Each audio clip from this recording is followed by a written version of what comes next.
All right. Man, Reach family, I'm so excited to have this opportunity. I'm here with my dear friend, Rich Perez. Rich, say hello to the people.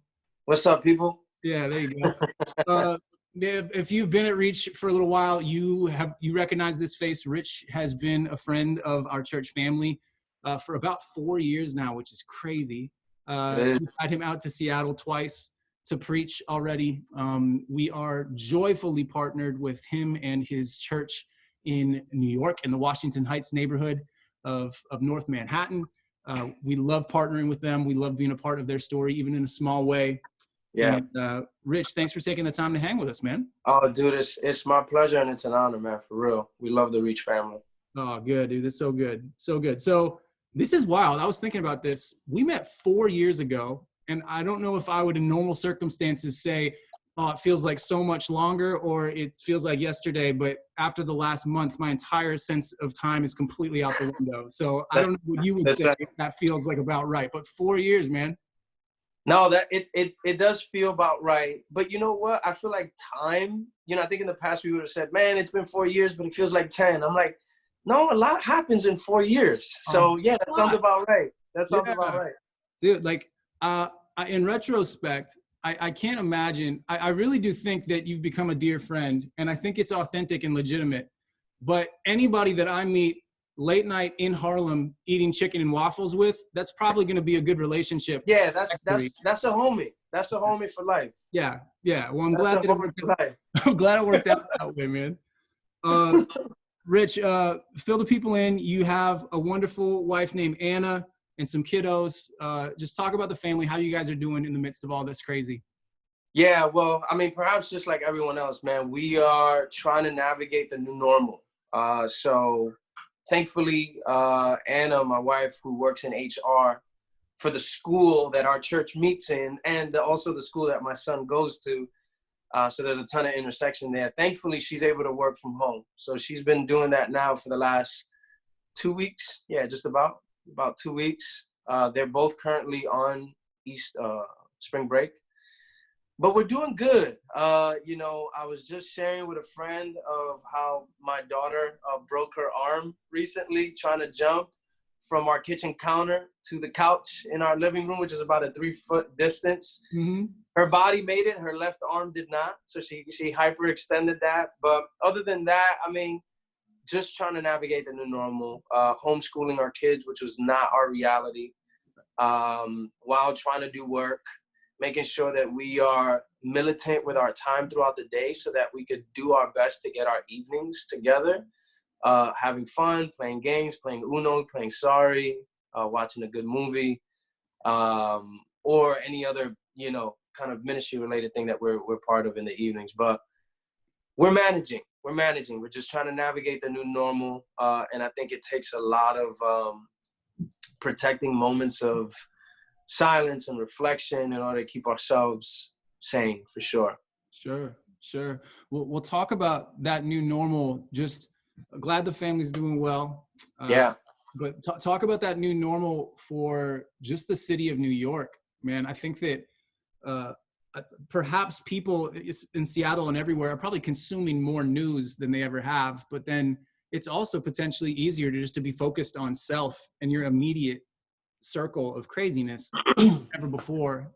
And I was sharing with you before we started recording, just it's possible even for people in Seattle where it's like, man, this thing started here and we're tracking it here and we're kind of the epicenter of the story. We're not really anymore, man. Like the what's happened in New York over the last month is wild. And the things that you have a front row seat to are pretty crazy. And I think that we don't need to go into the details of why Seattle's different than New York in terms of COVID-19, but I don't think there's a lot of Seattleites that can't appreciate the density of New York, and just how crazy a situation like this is in the densest urban place in America. So just talk like what are you seeing? Like what is the update? Yeah. Well, that's exactly it. I think in the past or prior to COVID-19, density was kind of our pride, like, hey, we have, 2 million people on the island of Manhattan. We have close to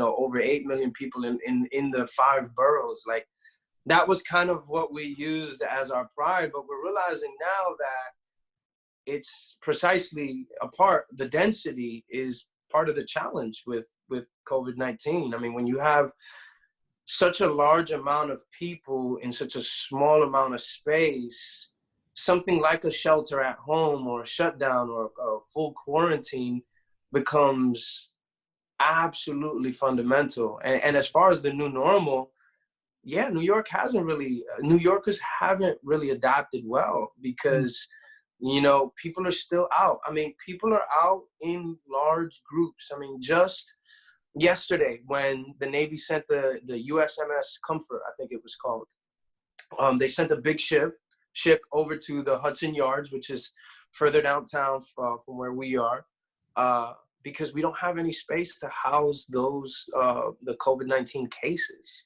We've got people sending in 18-wheelers, trailers. I mean, this is really tragic to put people that have passed from the virus because there's no space to put them. I know this probably has been said all over social media and any news outlet. It does feel like a movie. It does feel like, I Am Legend kind of vibes. Yeah. But New Yorkers have not gotten accustomed to this new normal because people are still out. And people are still jogging, and people are still in large groups in parks because, unfortunately, too, it's happening during spring when things are getting nice and people want to be out and they've spent all winter inside. And daggett, this COVID-19 is not gonna keep me indoors. I'm gonna go out, and so it does present a lot of challenges. And the truth is that New Yorkers have not gotten accustomed to it. Now, I think every part of the city is perhaps dealing with this a little differently. Our part of the city up in Washington Heights, Inwood, the area where we're from, a lot of what we're facing is job loss, unemployment, people not being able to pay their rent. We already live in the poorest neighborhood of the island of Manhattan. We're not the poorest neighborhood of the city, but we are the poorest neighborhood on the island. And so job loss, job agility, people being able to work from home, that's not an option for about 60% of the people here in our neighborhood. So a lot of our people are just at home waiting. The good thing is that the city has put a stop on eviction. So no one could get evicted during this time. But the biggest push right now, citywide, perhaps statewide, is for the pause on rent. So I think New York has passed a stop on mortgages, but it has not put a stop on rent, which to me doesn't make any sense. It doesn't make any sense because the majority of our people are renters. And so those are some of the challenges that the city is facing at large. Some of the ones that we face as a neighborhood, as a community, are slightly different. We're having to think about people's food insecurity, not making enough money to go to make that essential run to the grocery store. We're seeing people that depended on people patronizing their small businesses. Thankfully, the CARES Act that was just released last week or something like that will have some impact. But I imagine that some of our local businesses won't even know how to access that fund. Yeah. Right? You talk about immigrants that own a bakery, immigrants that own a coffee shop, immigrants that own a little restaurant that could barely navigate their website if they have one. Try to get access to this fund is probably going to be a challenge, and somewhere where I think the church is going to have to step in, or community nonprofits are going to have to step in to help these, older business owners to figure out how to access what is being put out there. So, to your question overall, I don't think New Yorkers get it.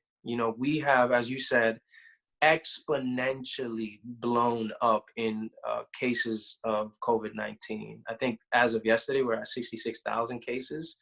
Yesterday alone was the single largest devastating experience in all of COVID-19. I think we had over 500 deaths yesterday. Elmhurst Hospital, which is in Queens, is the epicenter of all the 66,000, not all, but most of the 66,000 cases. And on the ministry side of things, churches are trying to figure out how to exist. Yeah. I presume that not every church will survive COVID-19. Sure. We just, I mean, I think that's true of the whole country.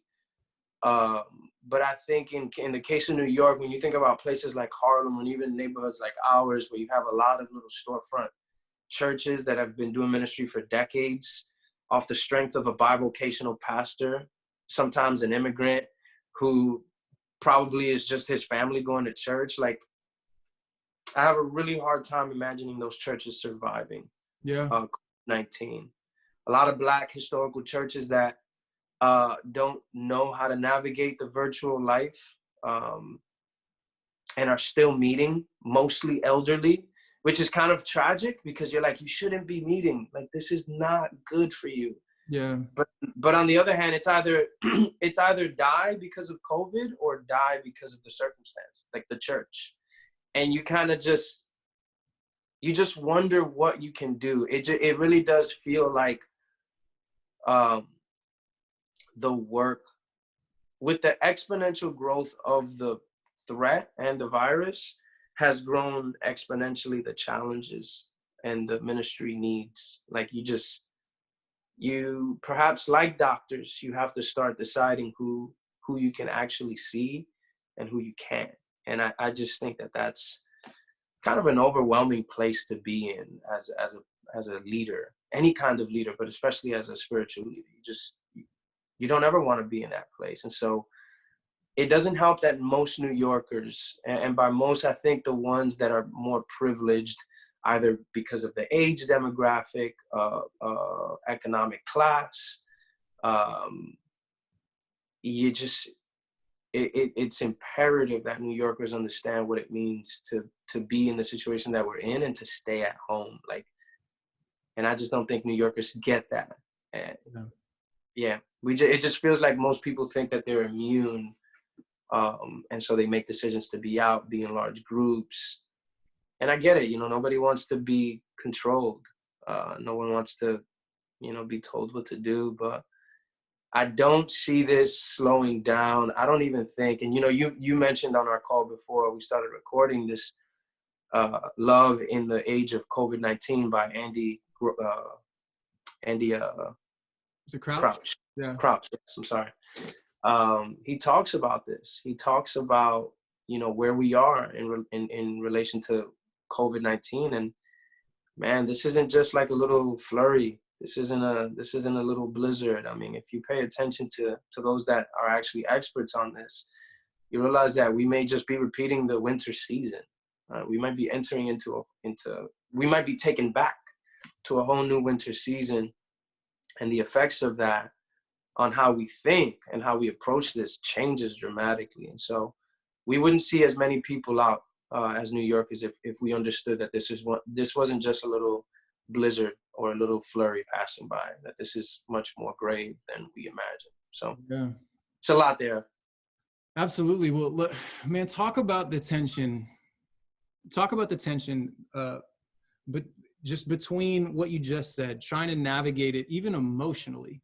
Like, just one thing, I respect you and you as a leader and the way that you lead yourself, that you lead your family, lead your staff, lead your church, is we're going to be an emotionally healthy place, and like holistic health, with the gospel at the center of that, right? So how emotional health, and just talk about the precarious balancing act it is for every human right now, between someone is grieving and someone is celebrating, and there's something to laugh about here, and there's constantly something to weep about over here.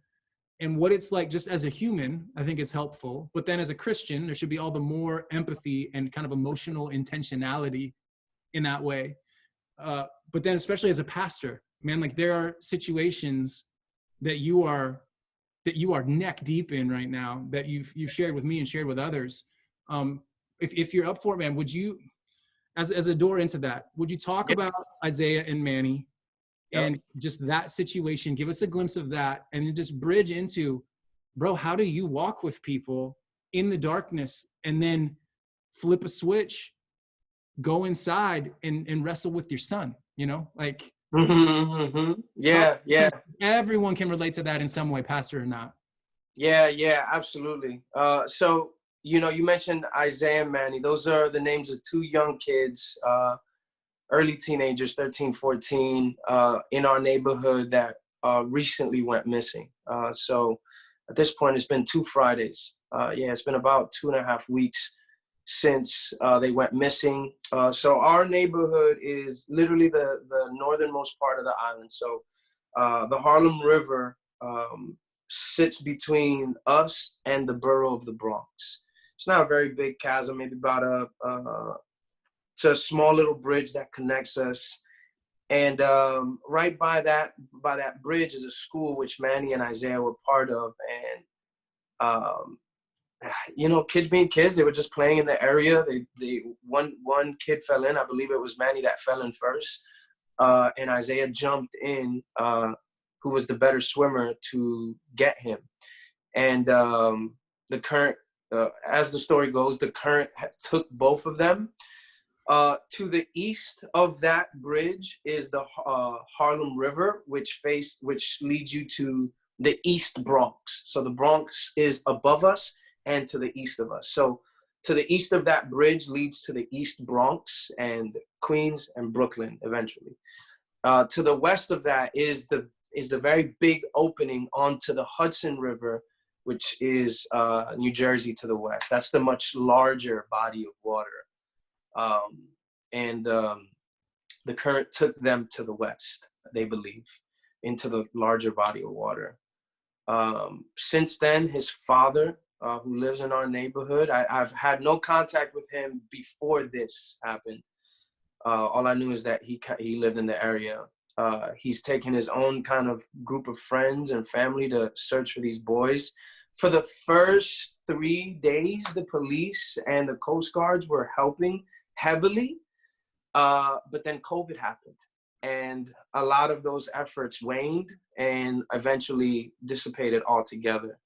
And he's been consistently spending perhaps hundreds of dollars a day renting jet skis, scuba diving gear, to look for his son. Unfortunately, the Hudson River is, perhaps, at least that area is perhaps among the dirtiest water. So it takes pretty powerful sonar equipment to even be able to look through the water.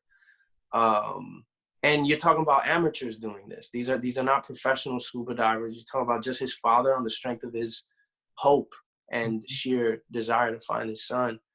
And, my son and I, on a few occasions, took some lunch to them because it felt like it was the best way to serve them at that time.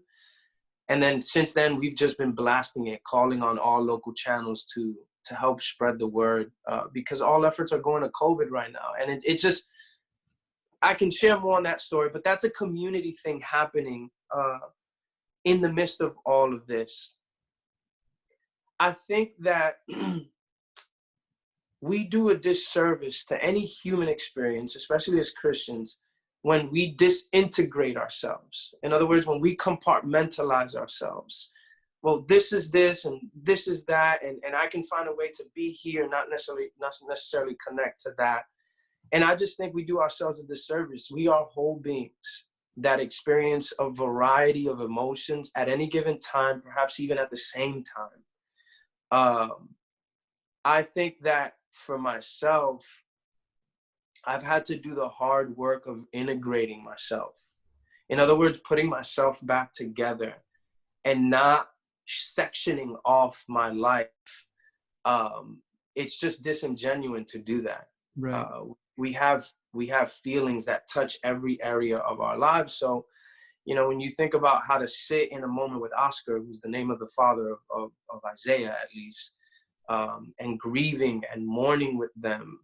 And then I come home and, my son just wants to laugh and have fun. I'm genuinely in both of those moments. Neither of those moments or neither of those feelings are disingenuous. I am deeply grieving for Oscar, but perhaps even more so, considering Oscar and all that he's going through, I am deeply joyful to have my son. And I don't think that's disingenuous to experience both of those things at the same time. The problem is that I think historically, and I'll speak generally here, but I think historically, American or Western Christianity has loved existing within categories. We love to section things off. It's easier. Give me categories that I can fit things in my experience as a human in. It's just easier that way because I know when I can stop thinking about this and when I can start thinking about that. And it sounds admirable, and in some cases, some people would even call that wise, but I think it's not authentic. I think that we are a body of people that experience all sorts of emotions, oftentimes at the same time. And the the goal is not to untangle the mess or the chaos, but to almost create a home in it and find a sense of comfort in the chaos. I heard this, Henry Nouwen, if you're familiar with him, he was a abbot, monk, and he said, God is too real to meet you anywhere but in your reality. God is too real to meet you anywhere but in your reality. That's deeply comforting to me because oftentimes my reality feels chaotic. Sure. Oftentimes my reality feels hard, sad, suffering. There's suffering in it. And if God is truly who he says he is, he meets me there. There's no wonder why the psalmist says that he prepares a table for me in the midst of my enemies or in the midst of chaos. There's no wonder why the burning bush meets Moses in the wilderness, a place of chaos. God is trying to help us set up shop in the midst of some of the most complex, tension-filled, nuanced, chaotic, dark, suffering moments. And I think that if we don't have a integrated spirituality, one that says God is there in the midst of all that you're feeling, then I'm concerned that we won't know how to endure moments like COVID-19. Sure. We have a responsibility to, as part of our spiritual journeys with God and the Holy Spirit, we have a responsibility not to anchor ourselves even when changing the environment is not what's meant to happen. Because I think that there are times where chaos is meant to be our reality. I think that suffering is meant to be our reality, even for that moment. And when we cannot shift the environment, when we cannot transform it, when we can't, speak it into existence or however you want to interpret it, we have to find a way to remain anchored and grounded. Yep. And I often think that I've never felt more joy when I'm able to feel all that I am authentically feeling. I don't think that we achieve joy by removing sadness. I don't think we achieve joy by removing hurt or pain or any of the negative feelings that we've categorized that way. I think we actually achieve joy when we're able to feel all that we're actually feeling. I think joy is the result of being able to deeply feel pain, being able to deeply feel sadness, being able to deeply feel hurt, being able to deeply feel our shame. I think that God has hardwired all of our feelings so that in feeling them, we would find him there. Wow. And find joy. Yeah. So when someone tells me something like, and this may just be semantics, I don't want to nitpick, but for example, if somebody tells me faith over fear, I probe a little bit because I'm trying to figure out, are you saying that you need to remove your fear in order to find faith? Because I think it's perhaps the opposite. I think you need to explore your fear in order to find faith, not remove it, not get rid of it. I think you actually have to lean into your fear in order to discover the opportunity to have faith in God. I think I need to explore my sadness in order to find that God has wired me as a person and as a human to show honor to the person that I feel sad about or the situation that I feel sad about. I think that, Richard Rohr, and I'll close with this because I've said enough. Richard Rohr has this saying, I'm going to butcher it because it's a very long quote, but at the very end, he says, many of us are afraid to journey into the depth of our own abysses because we're afraid that we'll be swallowed by our abyss. But as a Christian, our comfort is that God, through Jesus, has journeyed into the deepest abysses. Come on. So that we would now have the freedom to journey into our own abysses and ultimately find him there. And then he concludes by saying this.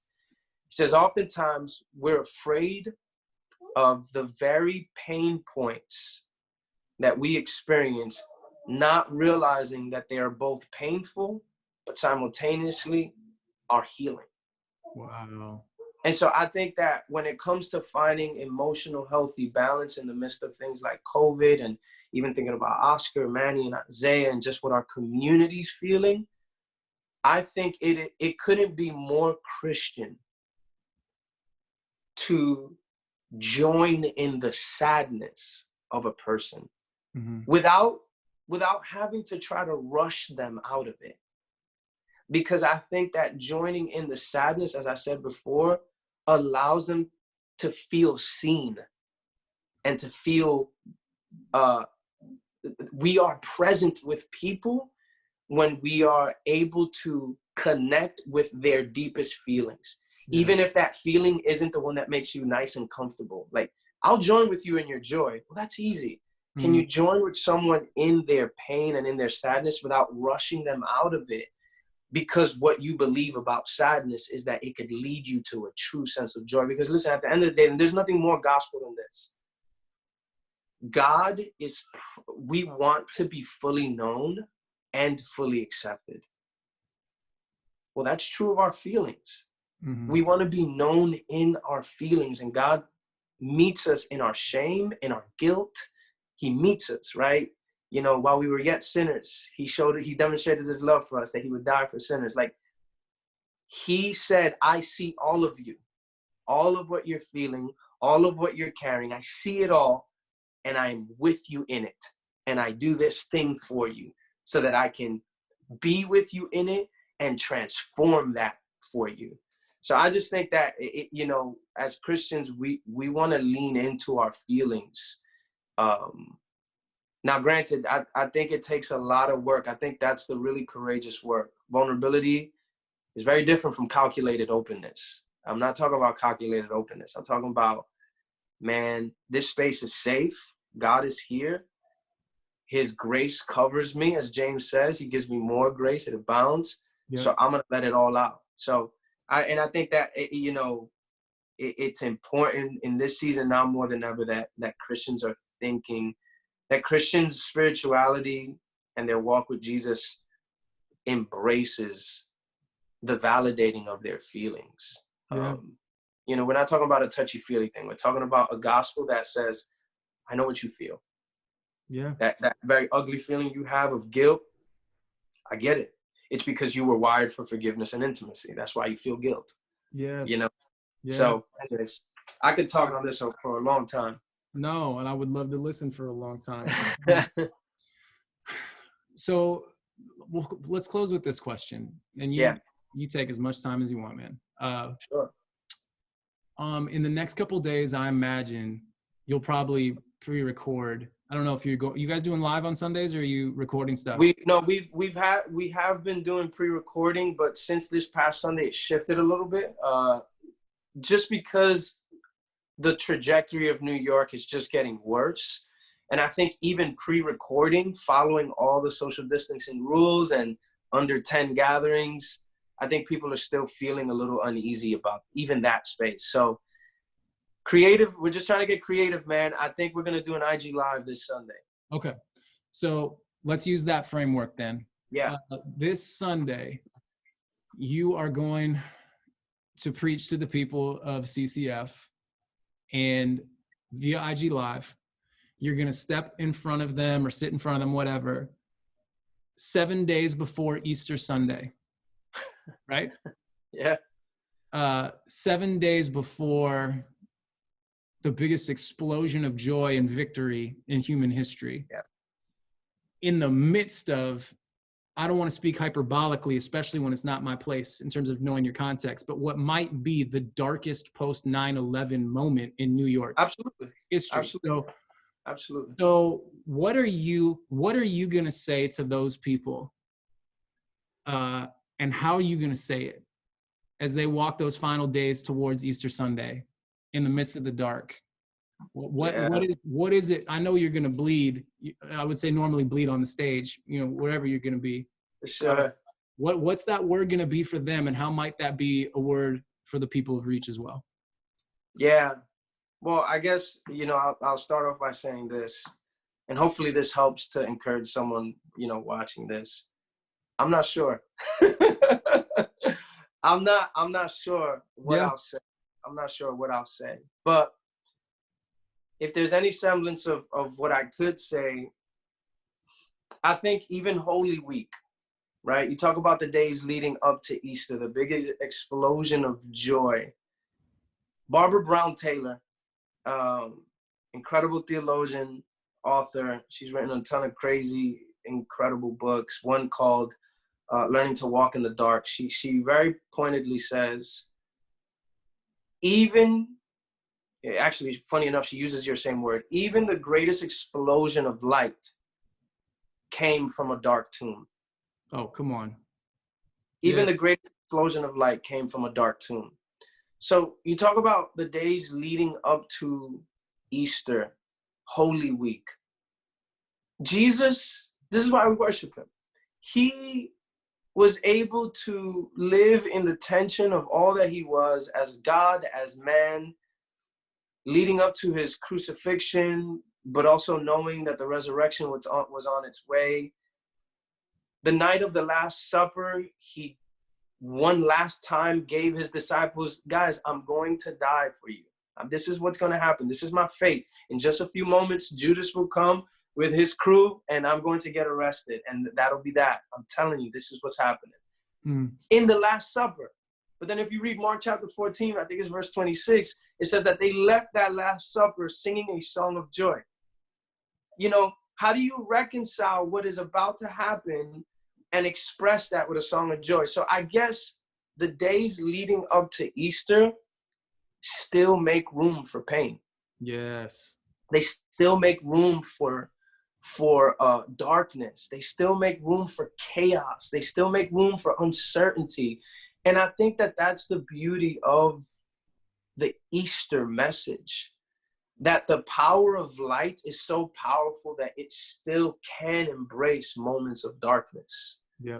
That the message of hope so big that it still touches on moments of hopelessness. Yes. And so I think that people need to be affirmed in that feeling. They need to be told, like, y'all, listen, we're living in some really uncertain, very, very hopeless, what feels like hopeless moments. Mm-hmm. But, as the old black church verbiage goes, Friday's here, but Sunday's coming. Oh, you beat me to it, man. You beat me to it. Sunday's coming. And so I think if our Easter message, especially in a time like this, doesn't affirm and touch the darkness of people's pain and people's uncertainty and people's question, this is why we have Luke chapter 24, the road of Emmaus. On the very day of resurrection, there were still people doubting and hopeless and in despair. Didn't you hear, bro, where you been at? Mm-hmm. The Navy just sent the ship. People are dying left and right. Where you been at? You haven't been in New York? That was the day of resurrection. That was on the day of resurrection. Yeah. And so I think that the Easter message is big enough to offer hope by comforting and acknowledging hopelessness. Come on. And so I think that there's room for us. We don't have to. I honestly think that a hope that does not acknowledge and comfort hopelessness is very superficial. It's optimism. It's not. It's telling people it'll get better. Don't worry about it. It's like, no, it might get worse. Yeah. But I can offer you something that despite it getting worse can still ground you and can still meet you in your despair and in your hopelessness. It's a very nuanced thing. You don't learn to dance and then never dance when the music is playing, right? You learn to dance so that you dance when the music is playing. Yeah. You don't learn hope so that you put it in your pocket when times of hopelessness comes. No, you wrestle with it. You go back and forth with it. And the beauty is that God grounds you. So I think I'm sharing a message of hope that still touches and acknowledges the hopelessness of this moment. Yeah. And I think people can feel affirmed by that and seen. They feel seen. Like, you're not just trying to get me out of this. You see me in this. You are with me in this while putting something in my hand and in my heart at the same time. So man, be encouraged as y'all go to reach and do the same. Yeah. Man, Rich, you are always an injection of hope and joy and creativity, brother. Thanks for taking this time.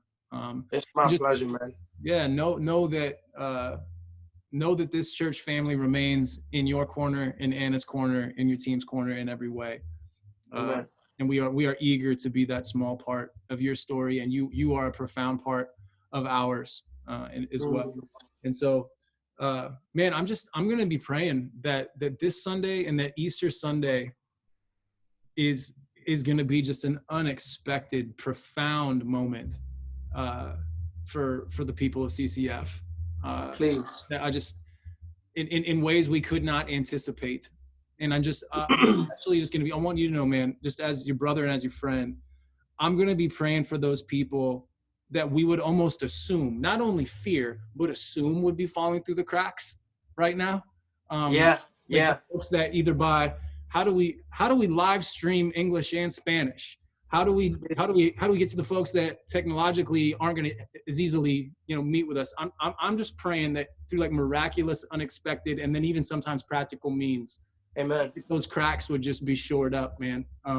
Through peculiar community and through the Holy Spirit, that hope's going to be really contagious, to use an intentional word, and God's just going to move at CCF this week. So, amen. Yeah. Amen, bro. I'm so grateful, and I know that I speak on behalf of our team and my family, of course. Reach has been an unbelievable partner. You guys have been a blessing. Your family, Emily and the kids, like we're just super grateful, bro. Super grateful for you guys. No, that means enough. That means a whole lot. Bro, will you just say a quick blessing over the people who Reach? We appreciate your voice so much. Absolutely, man. Yeah. God, thank you so much for Brian, Emily, the kids, his leaders, Pastor Josh, and the rest of the crew. Man, I pray that you would not just give them grace, but that you would give them a double portion of grace as they love their city, as they love their people. God, I pray for wisdom as they come across difficult decisions on how to lead, as most churches are. Give them wisdom. Give them the courage, God. It's not enough to just see what needs to be done, but we need the courage to actually do it. So, God, I pray that you would give them courage and that you would continue to deepen their empathy for their city and all that's happening, God, that this would be a time for the church to learn and to deepen their roots in empathy and in compassion, that we would not simply exhaust our energies on how to make Sunday happen, but that we would exhaust our energies in how to make Monday through Saturday happen, God, that we would love our people well. And so I'm just so grateful for Reach, the injection of excitement and joy and courage that they've been to us. They've been to Anna and I. Thank you for that. They've been a grace. Their friendship has been a grace to us. And I hope that they would deeply know that. God, I pray for protection over Reach, that you would keep the families of Reach safe and free of catching the virus. God, I just know that Seattle is significantly better because of Reach Church. And so we're grateful to partner with them. God, grant them the energy, the strength, the endurance, the creativity, the innovation, the patience, the availability that the church needs to be the church in this time. Yes, God. We pray this in Jesus' name. Amen. Amen. Pastor, we love you, man. Love you too, my brother. It was so good chopping it up. Absolutely. Thanks, Will. We'll do it again soon. Absolutely. All right, bro. See you, brother.